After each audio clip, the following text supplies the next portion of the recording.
manque un petit mot. Avec Jésus. Le vrai nom, c'est tout est possible avec Jésus. Et n'oublions pas que sans lui, on ne peut rien faire, ce qui veut dire qu'avec lui, on peut tout faire. Amen. Gloire à Dieu. Alors, aujourd'hui, je ne vais pas prêcher, je vais enseigner, c'est pour ça que je suis assis, que ce sera un autre rythme. Et, parce qu'on a fait plein de réunions de feu, de guérison, de délivrance, et je pense que c'était une saison qui était nécessaire.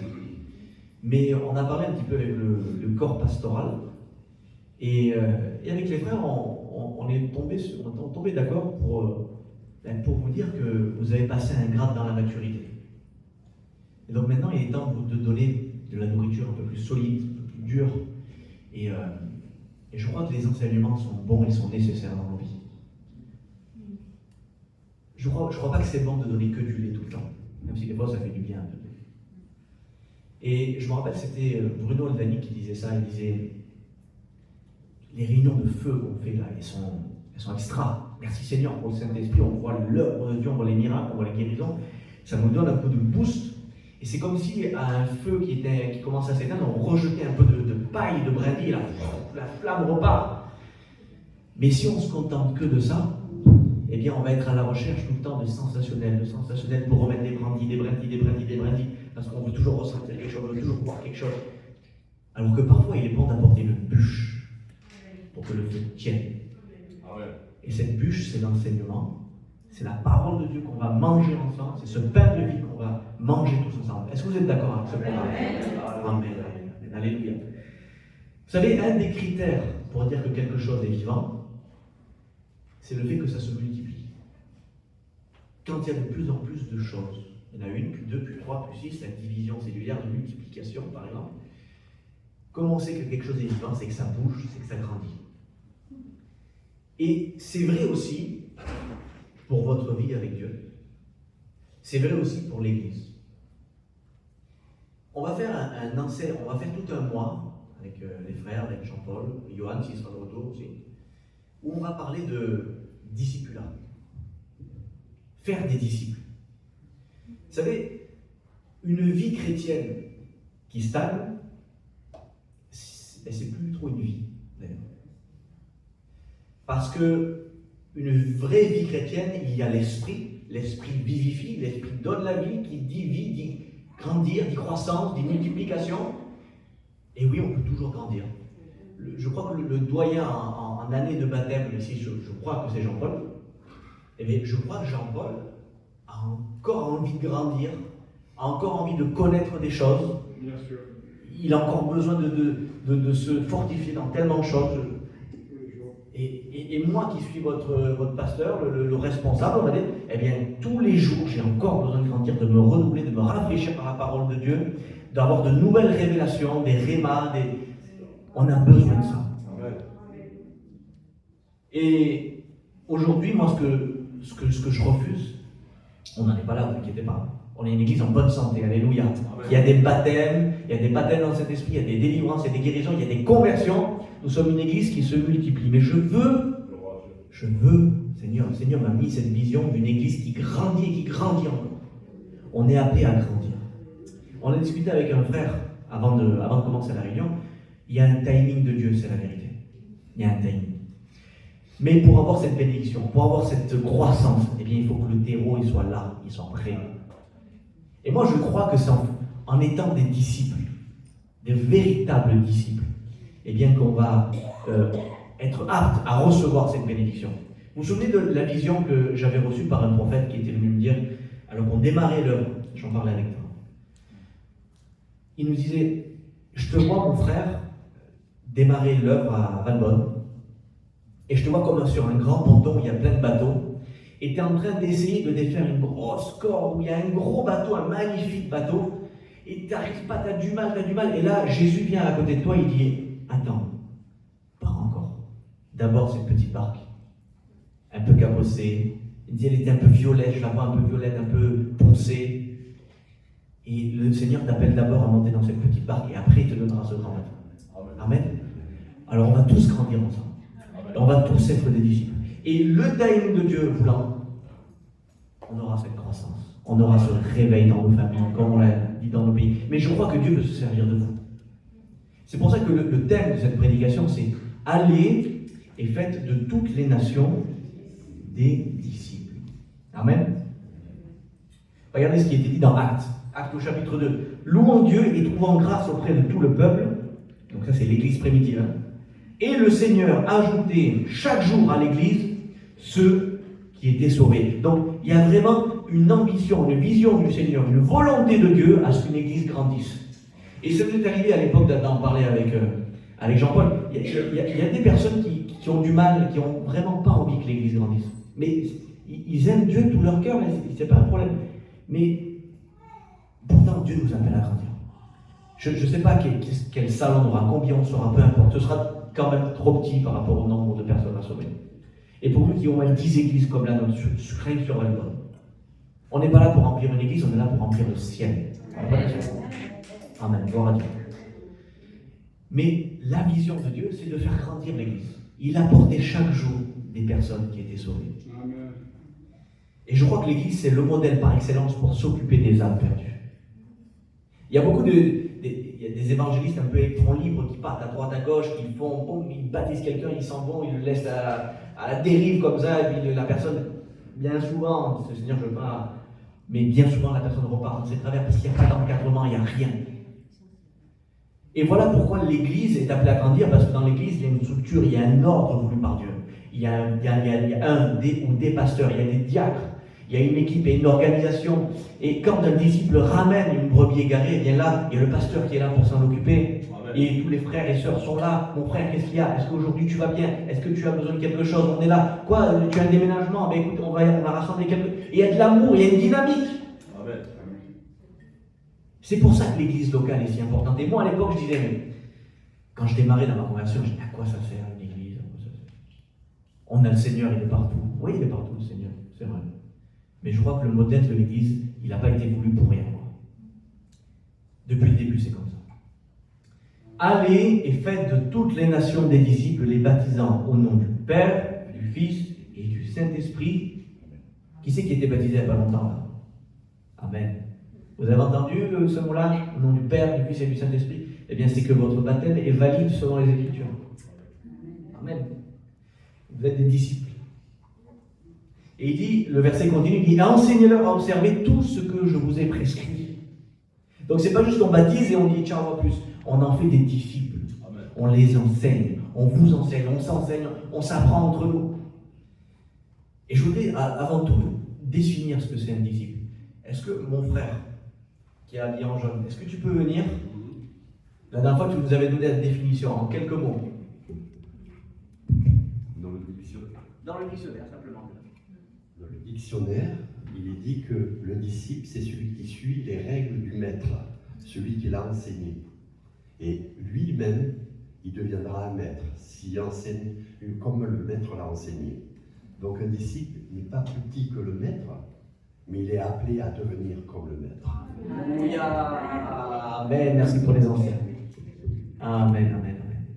Merci Seigneur. On est appelé à ressembler à notre maître. Pour ceux qui étaient là au quiz la dernière fois, il y a 2 semaines, où est-ce que les chrétiens ont été appelés chrétiens pour la première fois? À Antioche. Bravo, c'est bien, vous avez retenu. À Antioche. Et pourquoi on les appelait chrétiens? Parce qu'en fait, c'était pour se moquer d'eux, je vous avais expliqué. C'est pour dire, ah, ils font tout comme le Christ. C'est des petits Christ. Parce qu'ils font tout comme lui, là, ce fameux Christ, là, qui est mort, là. Allez, ben, Christ, petit Christ, ça donnait chrétien. Et c'était un sujet de moquerie, à la base. Mais pourquoi? Parce que les gens ressemblaient à leur maître. Et ils étaient reconnus pour ça. Alors on les appelait chrétiens. Je prie pour que dans ta vie, on t'appelle chrétien. J'ai déjà eu cet honneur, cette gloire, cet honneur que plusieurs fois on m'a dit, tu es chrétien toi, non? Mais j'avais encore rien dit. Mais parce que quand on est chrétien, il y a une lumière qui émane. Il y a une lumière. Je vais vous lire un texte. On va lire ce soir. Ça ne vous dérange pas si on lit un peu la parole de Dieu? Le soir étant venu, dans Matthieu 14. Le soir étant venu, les disciples s'approchèrent de lui et dirent : ce lieu est désert, et l'heure est déjà avancée. Renvoie la foule, afin qu'elle aille dans les villages pour s'acheter des vivres. Donc là, c'est les disciples qui voient toute cette foule de 5000 personnes. Ils ont faim, ils ont soif. Et ils vont dire à Jésus, c'est le soir, maintenant ils doivent rentrer chez eux. Renvoie-les. Regardez ce que Jésus leur répond. Jésus leur répondit : ils n'ont pas besoin de s'en aller. Donnez-leur vous-même à manger. Et il parle à qui là ? À ses disciples. Donnez-leur vous-même à manger. On va lire ensemble la suite. Mais il lui dit : mais nous n'avons ici que 5 pains et 2 poissons. C'est vrai, Jésus, moi je suis Adrien, je ne suis pas grand, je ne suis pas costaud, je ne suis pas plus qu'un autre. Jésus, comment je peux donner à manger moi ? Et il dit : apportez-les-moi. Ah, donc le peu que j'ai, je te l'apporte, Seigneur ? On va voir qu'est-ce que tu vas en faire. Il fit asseoir la foule sur l'herbe. Il prit les 5 pains et les 2 poissons, et levant les yeux vers le ciel, il rendit grâce. Puis il rompit les pains et les donna aux disciples, qu'ils distribuèrent à la foule, et tous mangèrent et furent rassasiés. Amen. Ça veut dire quoi ? Quand j'apporte ce que Dieu m'a confié, le peu, 5 pains et 2 poissons, toi ça va être ton chant, toi ça va être ta voix, toi ça va être ta guitare, toi ça va être ta façon de parler, toi ça va être ta gentillesse, peu importe ce que tu as, apporte-le au Seigneur, il va le multiplier, parce que tu es un disciple, mais c'est à toi d'apporter le pain. Et moi, tout ce message-là, il est fait ce soir pour vous dire, c'est à vous maintenant d'apporter du pain. C'est pas que au pasteur. Moi, je suis un disciple comme vous, qui a été placé à la fonction de pasteur. Mais je suis un disciple comme vous. Et ce que je vous dis maintenant, c'est les brebis qui enfantent des agneaux. D'accord ? Vous êtes les brebis du Seigneur. Et le pasteur ensuite s'occupe de l'agneau qui vient de naître. Et il s'en occupe, il le guérit, il le nourrit, il lui donne à boire, il le sort, il le fait grandir. Mais c'est les brebis qui enfantent des agneaux. Nous sommes les brebis du Seigneur. C'est de notre responsabilité. Pourquoi c'est si important ? Parce que vous êtes des témoins. Comme j'ai dit tout à l'heure, qui a Jésus ici dans son cœur ? Peu importe baptisé ou pas encore baptisé, qui a Jésus dans son cœur ? Vous avez la lumière du monde, vous avez la plus grande lumière dans votre cœur. Vous devez émaner. Vous êtes le sel de cette terre. C'est-à-dire que vous donnez du goût à la terre. La terre, elle n'a pas de goût. La terre, elle est fade. La terre, elle est pleine de péchés, elle est pleine de vices. La terre, elle est pleine de tromperies. Mais vous venez apporter du goût à cette terre. Parce que vous êtes le sel de la terre. Parce que Jésus a mis ce potentiel en vous. Il n'a pas dit, je vais vous donner une lumière et vous pourrez faire. Il dit, vous serez la lumière. Vous serez le sel. Vous serez mes témoins. Amen. Alors on avance. Pourquoi est-ce que c'est important de faire des disciples, d'être un disciple qui fait des disciples? Parce que dans Romains 10, regardez ce qu'il est écrit. Car quiconque invoquera le nom du Seigneur sera sauvé.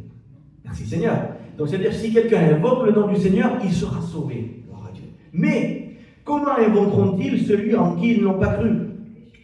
Et comment croiront-ils en celui dont ils n'ont pas entendu parler? Et comment entendront-ils parler s'il n'y a personne qui prêche? Et comment y aura-t-il des prédicateurs s'ils ne sont pas envoyés? Et ça, c'est la devise de tout est possible. Évangéliser, premièrement, c'est normal. Restaurer, parce qu'on n'en voit pas sur le champ de bataille des gens qui sont blessés, meurtris, brisés par la vie. Donc, on évangélise, on parle du Seigneur et on restaure, c'est vrai. Ça, c'est la deuxième. Troisième, on équipe. On équipe. Donc là, c'est ce qu'on est en train de faire. On est en train de s'équiper ce soir. Et quatrième, envoyer. Évangéliser, restaurer, équiper et envoyer. C'est vrai, tout est possible, c'est un mouvement de disciples. Amen pour ça? Amen. Alors on avance. Si personne n'est envoyé, eh bien personne ne sera sauvé. Et oui, c'est le Saint-Esprit qui ajoute. Parce qu'il y en a qui raisonnent comme ça. Laisse faire Dieu, c'est le Saint-Esprit, d'accord. Mais le Saint-Esprit t'a choisi à toi pour que tu apportes ta pierre à l'édifice. Donc tu as une responsabilité. Vous savez, c'est dans l'Ézéchiel, c'est ça, Jean-Paul qui dit que il doit annoncer aux méchants qui se trompent de voie. Il dit, si tu n'annonces pas, son sang retombera sur toi. Mais si tu l'annonces, alors tu es dégagé.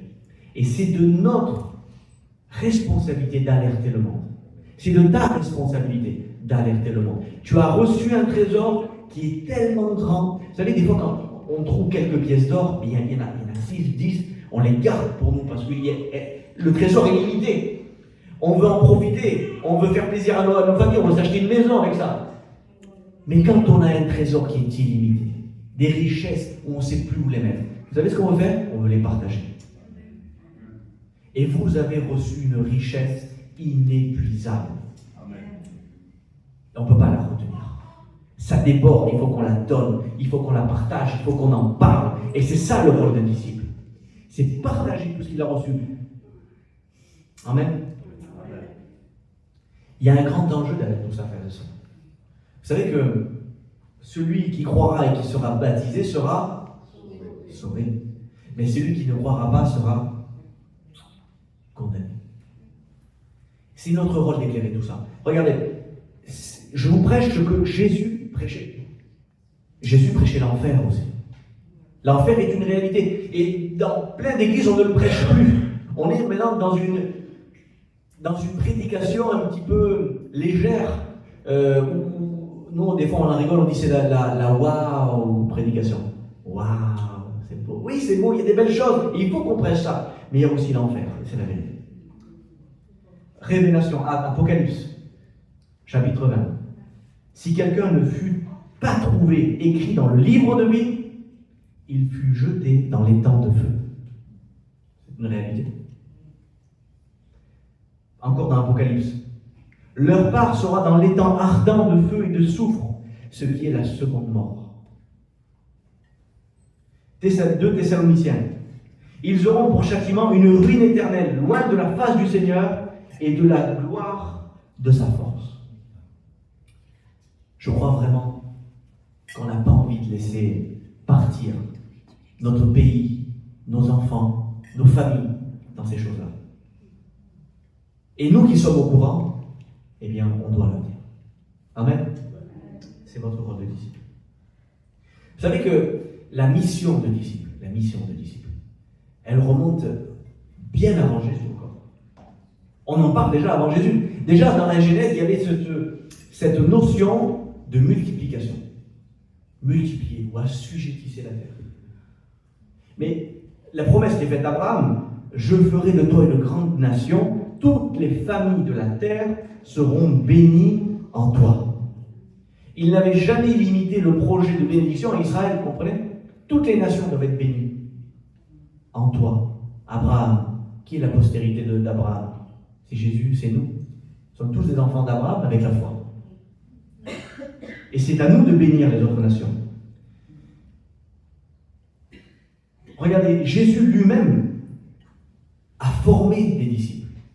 Il n'a pas formé des chrétiens de chaise, il a formé des acteurs. Il a formé des personnes responsables. Il a dit, suivez-moi et je vous ferai pécheurs. Pécheurs. Il formait des disciples. Il leur a dit, on l'a vu tout à l'heure, allez, c'est la dernière parole de Jésus dans Matthieu. Allez maintenant et faites de toutes les nations des disciples, les baptisant au nom du Père, du Fils et du Saint-Esprit. Enseignez-leur à observer tout ce que je vous ai prescrit. On va rester dans l'enseignement des apôtres. Marc 16. Allez par tout le monde et prêchez la bonne nouvelle à toute la création.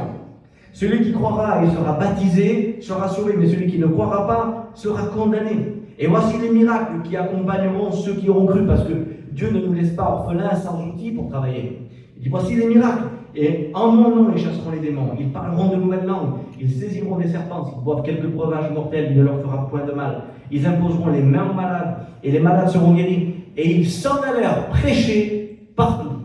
Le Seigneur travaillait avec eux. Le Seigneur travaillait avec eux. Et il confirmait la parole par les miracles qui l'accompagnaient. Vous ne voudriez pas vivre cette vie de disciple, frères et sœurs? C'est tellement plus excitant, c'est tellement plus enrichissant que de s'endormir sur notre fauteuil. On est vraiment appelé à se lever. C'est un appel, c'est une mission première. Dieu vous a sauvés pour que vous soyez des témoins. Dans Luc 24, et il leur dit, ainsi, il est écrit que le Christ souffrirait et qu'il ressusciterait les morts le 3e jour. Amen. Et que la repentance et le pardon des péchés seraient prêchés en son nom à toutes les nations, à commencer par Jérusalem. Je vais continuer un petit peu. Actes. Vous serez mes témoins à Jérusalem, premièrement, encore une fois Jérusalem, dans toute la Judée, dans la Samarie et jusqu'aux extrémités de la terre. Et le nombre de disciples augmentait beaucoup. L'Église s'accroissait par l'assistance du Seigneur. Amen. C'est intéressant ce qui est écrit. Et c'est vraiment le cœur du message que je vais vous apporter. Avant de parler des extrémités de la terre, il parle de la petite localité, il parle de Jérusalem.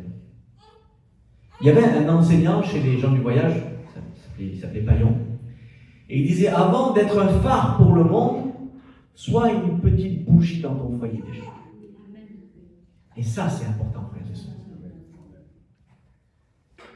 Qu'est-ce que tu renvoies déjà dans ton foyer, au plus proche de toi? Est-ce que c'est pas envers eux déjà que tu dois être une lumière?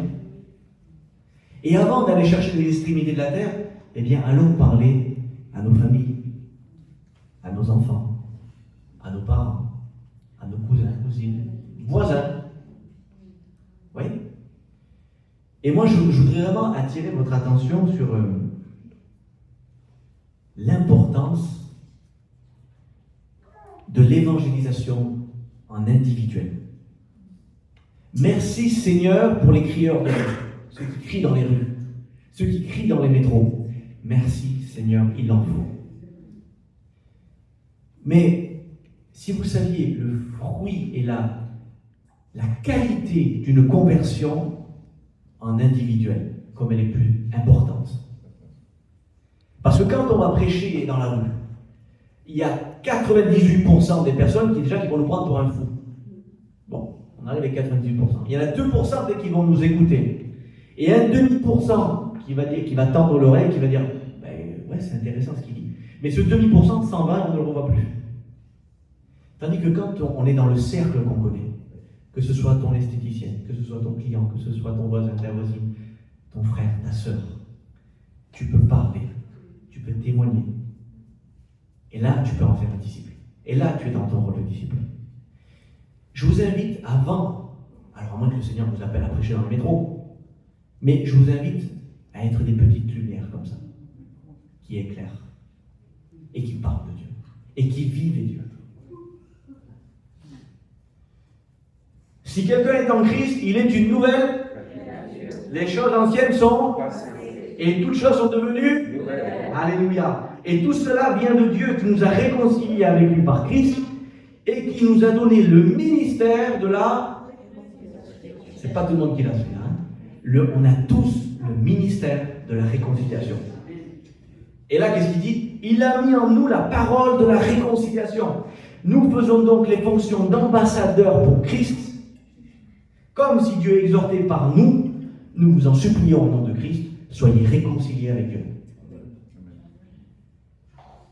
J'entendais les catholiques récemment qui disaient, nous recevons le Saint-Père, nous recevons le Pape, représentant de Dieu sur terre.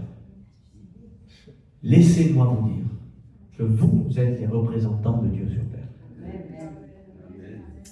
Vous êtes les ambassadeurs de Christ. Ça veut dire que, vous savez, quand moi, je ne suis jamais allé dans une ambassade, mais si je vais dans une ambassade, je sais que l'ambassadeur, ce n'est pas juste une personne. Il représente une nation, il représente une force, il représente une armée, il représente une autorité. Et parce que lui va dire quelque chose, j'aurai le droit d'entrer et de sortir du pays. Un jour, quelqu'un avait donné cette image que je trouve très belle. La différence entre l'autorité et la force. Vous connaissez ces gros camions de 20 tonnes, 25 tonnes, ces gros camions qui transportent des lourdes marchandises. Ils ont des roues qui sont plus grandes que nous. Et s'il veut, il rentre dans l'hôtel là, et il ne s'arrête pas, il traverse l'hôtel. Et avec nous devant, et avec les murs devant, il arrache tout sur son passage. Il a une force.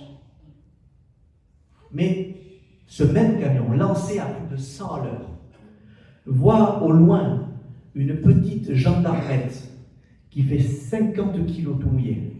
Et cette gendarme, elle se met devant le camion, elle fait ça, et elle fait ça. Le camion s'arrête. Parce qu'elle représente une autorité. Et vous êtes ambassadeur de Christ sur terre. Vous représentez l'autorité du ciel sur terre.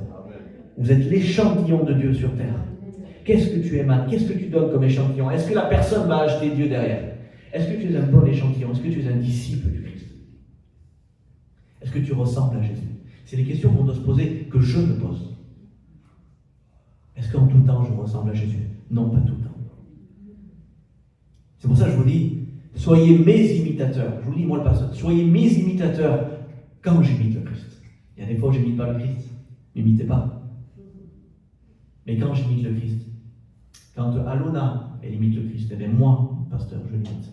Quand Andrea le fait, je le fais. Quand Jean-Paul le fait. Quand Sacha le fait. Quand mon père le fait. Quand ma mère le fait. Et quand on imite le Christ, on doit s'imiter. Amen. L'avoir la bonne motivation pour sauver les âmes. Est-ce que je peux avoir quelques suggestions de bonne motivation pour sauver des âmes? Qu'est-ce qui doit nous motiver à sauver les âmes? L'amour, la parole. Oui. Pas qu'ils aillent en Oui. enfer. Oui. Mais quelqu'un l'a dit d'entrée, c'est l'amour. C'est l'amour. Qu'est-ce qui fait qu'on n'a pas envie qu'une personne aille en enfer? C'est parce qu'on l'aime. Et Jésus a dit, aimez votre prochain comme vous-même. Aime ton prochain comme toi-même. Et donc on doit aimer même nos ennemis. C'est dur. Mais c'est ça être un disciple. Je sais, c'est dur. Mais c'est ça être un disciple. C'est aimer même ses ennemis. C'est pardonner l'impardonnable. Parce que Dieu nous donne la force, attention.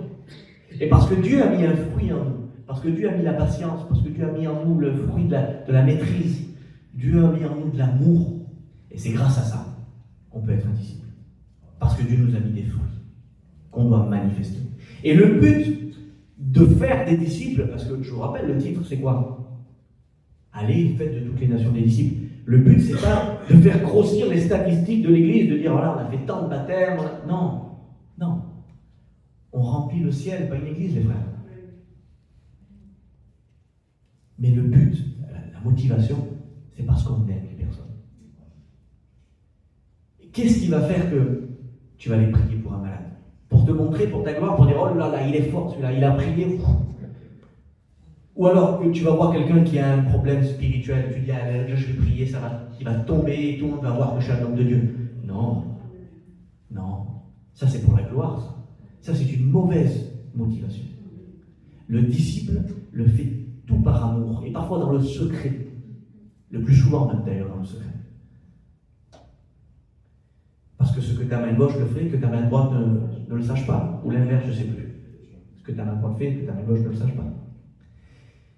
Et quand on fait notre rôle de disciple, même dans le secret, vous êtes en train de vous accumuler un trésor dans le ciel incroyable. Il y a des perles sur vos couronnes. Mais la motivation, c'est même pas ça, c'est l'amour. C'est parce que je vois, j'étais déçu la dernière fois. Vous savez, cette semaine, j'étais en vacances, vous le savez, pour certains, ça. Et je suis parti faire un tour. J'ai laissé ma femme et mes enfants à Londres et je suis parti faire un tour pour visiter un petit village. Et à mon retour, ma femme me dit, il y avait une, alors elle gardait les bébés, les enfants, voilà. Et elle me dit, il y avait une petite fille et elle était vraiment pas bien, elle était handicapée fortement. Il est venu en moi une peine, une compassion. J'ai recherché cette petite fille dans le village, mais elle était partie. Mais en moi, il y avait cette compassion. J'étais prêt à aller interpeller cette famille, de dire je voudrais prier. Je ne sais pas ce qui va se passer, mais je voudrais prier pour votre enfant. C'est la compassion qui doit nous animer. Amen. Qu'est-ce que je voulais vous dire? Alors oui, le but c'est pas de faire grandir l'Église, c'est pas le but premier. Mais c'est indissociable que quand on a une Église de disciples, eh bien c'est l'Église locale qui en récolte les fruits. C'est tout à fait naturel, c'est ce qui en découle, on va dire. Quand vous êtes des disciples, si tous aujourd'hui, et moi le premier, on prenait notre rôle de disciple à cœur, dans 6 mois, cette salle est trop petite. Comprenez ça? Dans un an, c'est fini, on ne peut plus faire ici à l'hôtel, c'est impossible. Il faudrait une grande salle déjà. Parce que il y a des fruits qui découlent de votre ministère, du ministère de cette réconciliation, dont vous êtes les acteurs. Ce n'est pas le pasteur, encore une fois, c'est vous. Semez, arrosez, et Dieu fera croître. Amen. Alors, les clés pour faire des disciples. Comme je vous disais tout à l'heure, moi, c'est personnel, mais je crois que ça va coller à beaucoup de personnes. C'est la proximité. Je vais vous donner des exemples. Je vais vous dire comment moi j'ai parlé à certaines personnes. Je vais vous dire comment moi j'ai géré certaines situations. Je vais vous raconter quelques expériences. Mais avant tout, je voudrais vous donner des clés. L'importance d'avoir un bon témoignage autour de vous. Ouais, c'est important. Qu'est-ce que ton mari dit de toi? Qu'est-ce que ta femme pense de toi? Qu'est-ce que tes enfants pensent de toi? L'importance d'avoir le premier témoignage. Ce témoignage fort dans le cercle des gens. Et après, vous aurez un témoignage. Ma femme, elle n'est pas là pour vous confirmer. Mais la dernière fois, je me suis posé, je me suis tourné vers ma femme, mais hors sujet. Je lui ai dit, Choni, est-ce que pour toi, je suis un homme de Dieu? Elle me dit, pourquoi tu me dis ça? Mais je veux savoir, toi qui es ma femme, qui me connais par cœur, qui est du matin jusqu'au soir avec moi, est-ce que toi, tu me vois comme un homme de Dieu? Ça ne m'intéresse pas que les autres me voient comme un homme de Dieu si à l'intérieur de mon foyer, je ne suis pas vu comme un homme de Dieu. Vous comprenez? Ce qui se passe dans le secret est encore plus important que ce qui est visible. Et merci Seigneur, elle m'a dit, oui, tu es un homme de Dieu. Amen. Alors ça m'a rassuré. On a besoin de savoir ces choses-là. Posez la question à vos familles. Alors attention, il y en aura toujours pour vous dénigrer. Il y en a même qui vont faire exprès de vous dénigrer parce que vous êtes chrétien. Alors, ne vous mettez pas un fardeau pour eux, vous êtes d'accord, hein? Il y en aura toujours pour vous lancer une pierre. Ne vous embêtez pas avec ça. Mais c'est bon d'avoir les avis, de savoir ce qu'on pense. Est-ce que notre vie chrétienne reflète ce qu'on a vraiment envie de vivre, ce qu'on lit dans l'Évangile? Amen. Alléluia. 1 Pierre, chapitre 2. Ayez au milieu des païens une bonne conduite, afin que la même vous calomnie, comme si vous étiez des malfaiteurs. Il remarque vos bonnes œuvres et glorifie Dieu au jour où il les visitera. Amen. Donc le bon témoignage est un outil d'évangélisation. Le bon témoignage est un outil pour faire des disciples. Je vais vous donner une expérience. On était avec mon père à Toulon. On était à Toulon. Vous l'avez vu, cette vidéo où je baptisais quelqu'un dans la mer? À la base, je suis parti pour ça. Mais je n'ai pas pu faire que ça. Parce que mon image de disciple m'avait précédé. Et beaucoup de personnes que je ne connaissais pas, qui ne connaissaient pas du tout le Seigneur, parce qu'ils avaient entendu que j'étais un disciple de Christ, ils ne l'ont pas dit comme ça, mais c'est comme ça qu'on l'interprète. Parce qu'ils ont entendu que j'étais quelqu'un qui priait pour les gens, pour les malades, pour les problèmes spirituels, eh bien ils ont demandé la prière, ils ont demandé à être évangélisés. Et on a pu prier pour eux, on a même participé avec mon père, on a prié, et on les a reconduits dans une église là-bas, locale. Parce qu'encore une fois, on travaille tous pour le même maître. Et donc, gentiment, après leur avoir imposé les mains, après avoir guéri les cœurs brisés, bien souvent c'était ça le problème, eh bien on les a reconduits vers un pasteur, un bon berger, qui va s'occuper d'eux localement. Et on en a fait au moins 5 comme ça, 4, allez 4, pour ne pas exagérer. Donc c'est-à-dire qu'on vient pour un baptême le soir, mais entre-temps, j'aimerais que tu pries pour moi, d'accord. Il faisait chaud, j'aimerais que tu pries pour moi, mais d'accord. On devait aller manger, on devait aller acheter des choses qui manquaient pour manger avec ma famille. Ben, on a retardé tout ça, parce que le rôle de disciple passait avant toutes ces choses.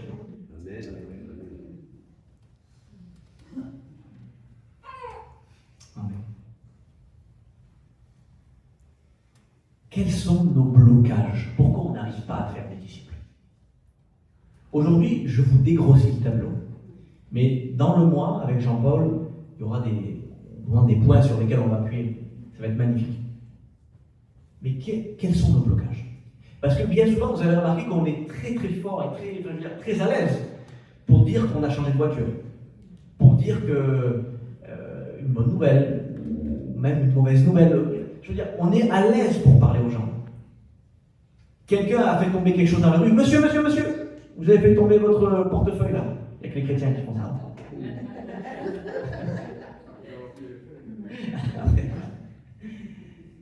Oui, c'est facile d'interpeller quelqu'un. Quand vous allez, je parle aux femmes, vous allez chez la coiffeuse, et vous allez parler pendant 1h30 de tout et de rien, parce que c'est facile de parler de tout et de rien. La météo, c'est facile. C'est facile tout ça. Mais il y a un an, vous sentez que là, ça va. Il va y avoir un shift. Il va y avoir un changement.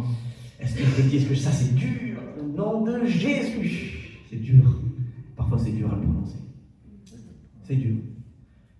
Et pourtant, vous ne devriez plus avoir ce blocage en tant que disciple. Tout le monde, au grand tout le monde, devrait savoir que vous êtes un ou une disciple de Christ. Je n'ai pas dit de les harceler toute la journée. Je n'ai pas dit de les prendre toute la journée et de dire il faut que tu te convertisses, il faut que tu te baptises. Non. Mais au minimum, tout le monde autour de vous devrait savoir que vous êtes un chrétien, que vous êtes né de nouveau, que Jésus est mort pour vous et qu'il est ressuscité. Même qu'une fois, ça suffit. C'est tout. C'est le minimum. Et moi, j'ai connu des chrétiens qui étaient chrétiens depuis pas mal d'années.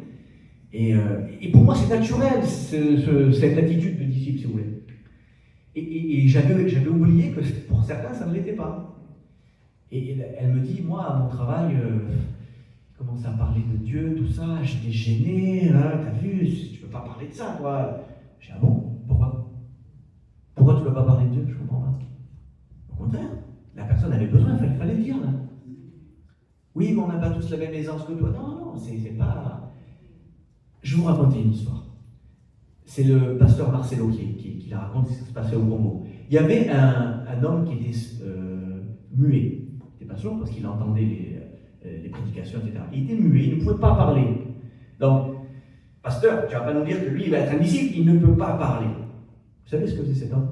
Dieu lui avait mis à cœur de distribuer toute la journée des prospectus qui parlaient de Dieu. Et sans parler.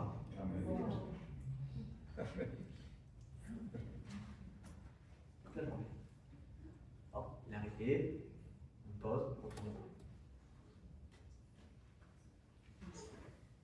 Laissez-moi vous dire qu'il aura le même trésor dans le ciel que Billy Graham ou tout ce que vous voulez. Parce qu'il aura fait ce que Dieu lui avait demandé. À sa portée. Vous comprenez ça? Être un disciple, ce n'est pas forcément avoir une grande éloquence. Être un disciple, c'est être un témoin de Jésus. Partagez ce trésor que nous avons reçu. Est-ce que vous voulez être des disciples aujourd'hui? Alléluia. Quand on a peur de faire des disciples, ça va? Je ne vous endors pas, ça va? Des fois, on a peur de faire des disciples parce qu'on a peur de l'échec. On a peur de ne pas y arriver, on a peur que ça ne marche pas. Alors, qu'est-ce qu'on fait? On préfère ne même pas essayer du tout. Alors que pas du tout. L'échec fait aussi partie de ta vie de discipline. Est-ce que vous croyez vraiment que tous les apôtres, que tous les disciples, quand ils partaient dans des villages, eh bien, à chaque fois, ça faisait mouche à tous les coups? Non. À tel point que Jésus leur a même dit, écoutez, rentrez dans un village, si vous pouvez prêcher, prêchez, si vous n'acceptez pas, eh bien, vous vous retournez, vous secouez la poussière de vos sandales et vous partez. Mais vous annoncez. Annoncer. Dieu nous a envoyé annoncer et non pas convaincre. C'est le Saint-Esprit qui convainc, d'accord? Mais soyez des annonciateurs de bonnes nouvelles. Vous savez, en parlant d'échecs, mon père était là encore une fois, à Toulon, cette même journée, donc on a pu prier pour des besoins, on a évangélisé, on a redirigé des personnes vers donc une journée bénie comme ça qui est en train de se rythmer. On voit la puissance de Dieu, on voit vraiment la beauté de Dieu, la puissance de Dieu s'accomplir devant nous. Et là, on apprend qu'il y a quelqu'un de notre famille qui est sur le point de mourir, et on dit amène-nous, amène-nous voir ton père. Donc, à ma bouche, amène-nous voir ton père. Et elle dit, mais je crois qu'il ne voudra pas. Et là, je dis, non, on y va. Amène-nous, même s'il ne veut pas, c'est pas grave. L'échec, et alors? On y va. On est rentré dans cette maison, on l'a écouté parler pendant au moins presque 1 heure. Et on l'a vu qu'il était très mal en point. Et à la fin, on lui a dit, écoute, je voudrais te parler de quelque chose. Jésus a changé nos vies. Je connais quelqu'un, un Dieu qui s'est fait homme. Et il est mort pour nos péchés. Et je crois que s'il t'a gardé jusqu'ici, c'est parce qu'il veut que tu entendes ce message. Il veut que tu te repentes. Et il veut que tu sois sauvé, que tu aies la vie éternelle. C'est ce qu'il m'a répondu. Je m'en fous, moi. Donc, moi, que je meure, c'est pas grave. Moi, c'est pas grave. Ah bon? D'accord, mon frère. Est-ce que tu veux au moins qu'on prie pour toi? Non, je n'ai pas envie. Non. Non, merci. Eh bien, vous savez ce qu'on a fait? On n'a pas insisté. On a annoncé. Et gentiment, on s'est retourné, on a secoué la poussière, et on est reparti. Et c'est dommage, parce que s'il avait accepté la parole de Dieu, notre paix serait rentrée dans sa maison. Amen. Je prie pour que cet homme change d'attitude un jour, qu'il se repente. La parole a été semée. Vous savez que nous, on a le rôle de lancer une graine dans la terre. Et peut-être un autre va venir, il va arroser. Mais c'est Dieu qui fait croître. Amen. Donc les échecs, ça arrive. Alors n'ayez pas peur des échecs. On vous dit non, eh bien c'est pas grave. Vous aurez fait votre part de disciple. Allez, on avance. Parfois, on a peur des oppositions. On a peur des oppositions, des personnes qui vont dire tu ne dois pas parler, tu ne dois pas faire ci, tu ne dois pas faire ça. Regardez, vous croyez que j'en ai pas, moi, des oppositions? Attendez, hein. Je vais vous montrer ce que j'ai reçu hier soir. Message sur TikTok. Les chrétiens 2.0, les pharisiens 2.0. Alors voilà. Pour vous dire, c'est du live, c'est du vécu ce que je vous dis là. Pour que vous compreniez qu'être un disciple, c'est aussi des oppositions, c'est aussi des échecs, mais c'est tellement aussi de victoire et d'âme sauvée. Et il ne faudra pas vous décourager quand vous aurez des oppositions. Il dit, il a vu la vidéo où j'ai baptisé la personne. Il dit, est-on sûr que c'est l'Esprit Saint qui t'a commandé en esprit de baptiser cette femme? J'en doute. Tu comprendras qu'on ne décide pas de baptiser son propre chef. Je ne crois pas que tu sois un disciple. Tu es possédé, réveille-toi. Non, c'est pas... Non.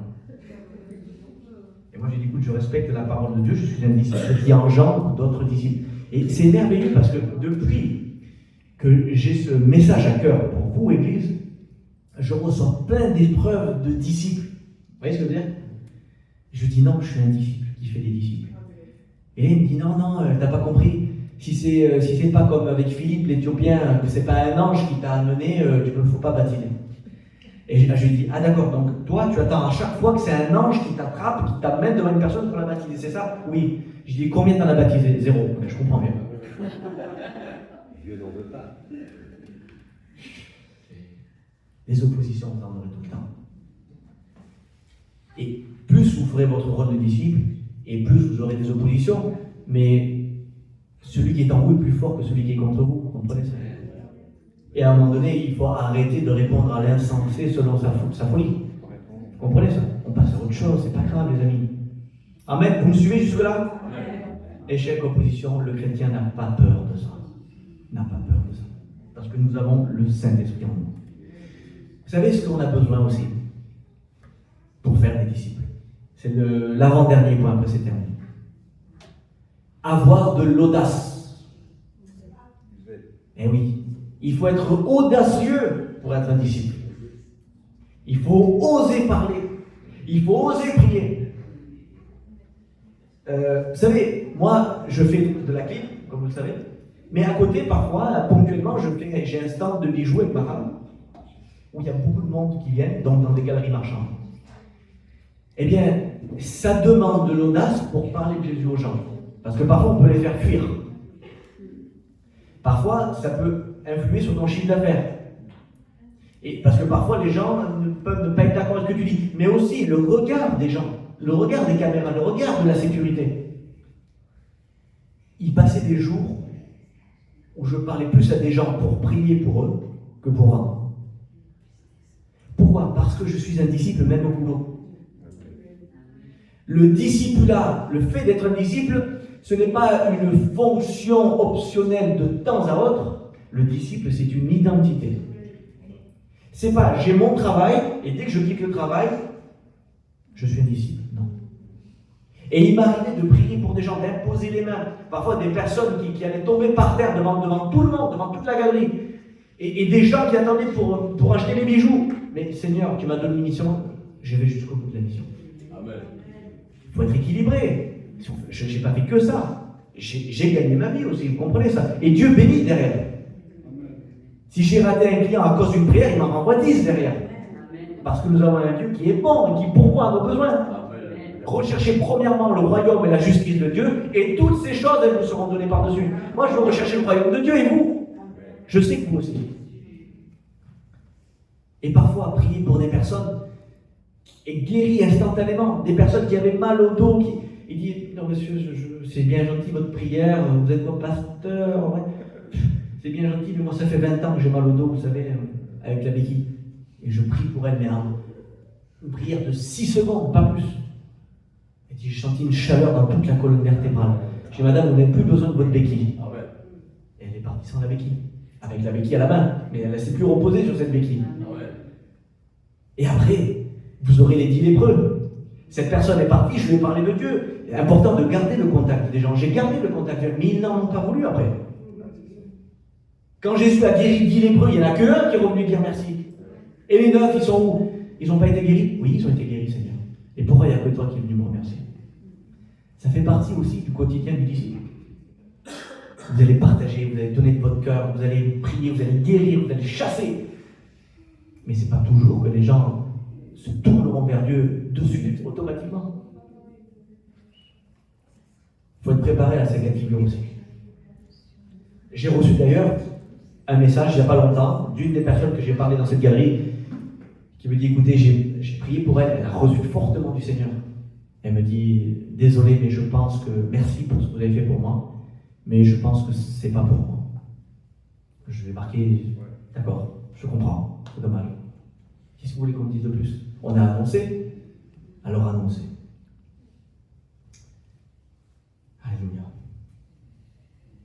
Est-ce que je voulais vous dire autre chose? Jésus nous demande de faire encore plus que lui. Il a dit, vous ferez des choses plus grandes que moi.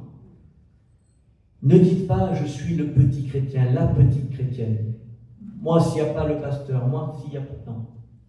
Tu es le temple du Saint-Esprit. Amen. Jésus vit en toi. Tu as l'autorité du ciel sur la terre. Amen. Tu peux délier et lier. Tu as reçu l'autorité incroyable de la part de Dieu. Tu es un disciple du Christ. Tu es un enfant de Dieu. À toi maintenant de jouer. Amen. Je vais terminer simplement avec une conclusion. C'est une petite histoire qui est vraie, qui s'est passée au Mexique.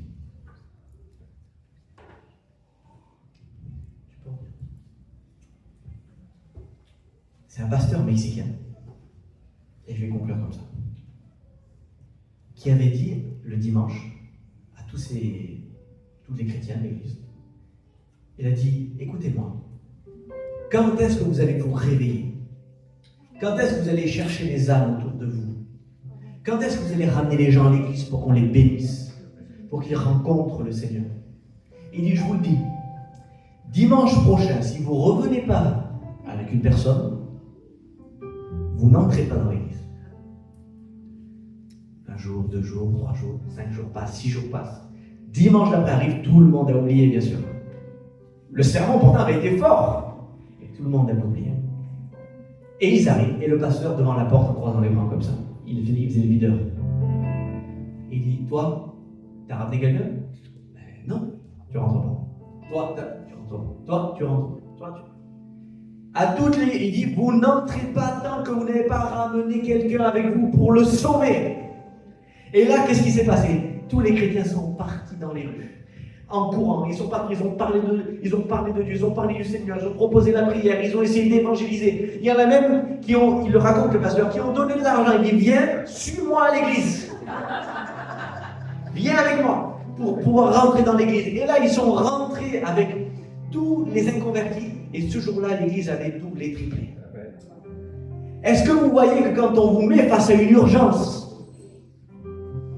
là on agit. Quand la limite est là, là on agit. Et je le remarque, et moi le premier, même si je vous ai raconté des expériences, je sais que je ne suis pas encore à la hauteur. Des fois, comme on est bien installé, et on oublie qu'il y a une urgence. On oublie que des gens meurent de faim. On oublie que des gens meurent de faim spirituellement et ils vont chercher leur nourriture chez les voyants, chez les cartomanciens, chez les médiums, chez les chamans, chez les bouddhistes, et ils ne trouvent plus leur compte dans l'église de Dieu. Est-ce qu'on se rend compte que des gens meurent de faim et nous avons du pain en abondance et on n'est pas là pour leur donner? Il y a une urgence parce que ces gens se meurent. Tous les jours, des gens sont perdus. Tous les jours. Et accessoirement, le Seigneur revient bientôt. Jésus reviendra pour prendre son Église avec lui. Et qu'est-ce qu'on répondra? Seigneur, j'ai eu peur, j'ai enterré mon talent. Ou est-ce qu'on dira, Seigneur, j'ai fait fructifier ce que tu m'as donné? Et il nous dira, entre, bon et fidèle serviteur. Les amis, même si elle est invisible, l'urgence d'être un disciple, l'urgence de faire des disciples, elle est réelle. Elle est réelle. Ne soyez pas des auditeurs oublieux. Ce que je viens de vous prêcher, de vous enseigner aujourd'hui, gardez-le dans votre cœur et surtout, mettez-le en pratique. On prie, vous savez, parfois, il y a des choses qui ne se règlent pas. Tout ne se règle pas avec la prière. Je sais que je vous choque en disant ça. Tout ne se règle pas avec la prière. Tout ne s'obtient pas avec la prière. Parfois, il y a des choses qui se règlent et qui s'obtiennent par l'obéissance. Et parce que vous êtes des disciples, parce que nous avons été obéissants, cette église dont on parle, cette croix, ce réveil qu'on veut voir autour de nous, elle apparaîtra. Parce qu'on aura fait notre part du travail. Qui veut être un disciple aujourd'hui? Amen. Attention, si vous levez la main, c'est quelque chose de fort, de vrai, d'authentique. Ne levez pas la main juste parce que ça fait bien de lever la main. Je repose la question. Qui veut être un disciple maintenant? Qui veut sauver sa famille, ses amis, son voisinage? Qui veut voir cette église grandir et bénir? Amen. Alors, allez et faites de toutes les nations des disciples. Fermez vos yeux, je vais prier pour vous.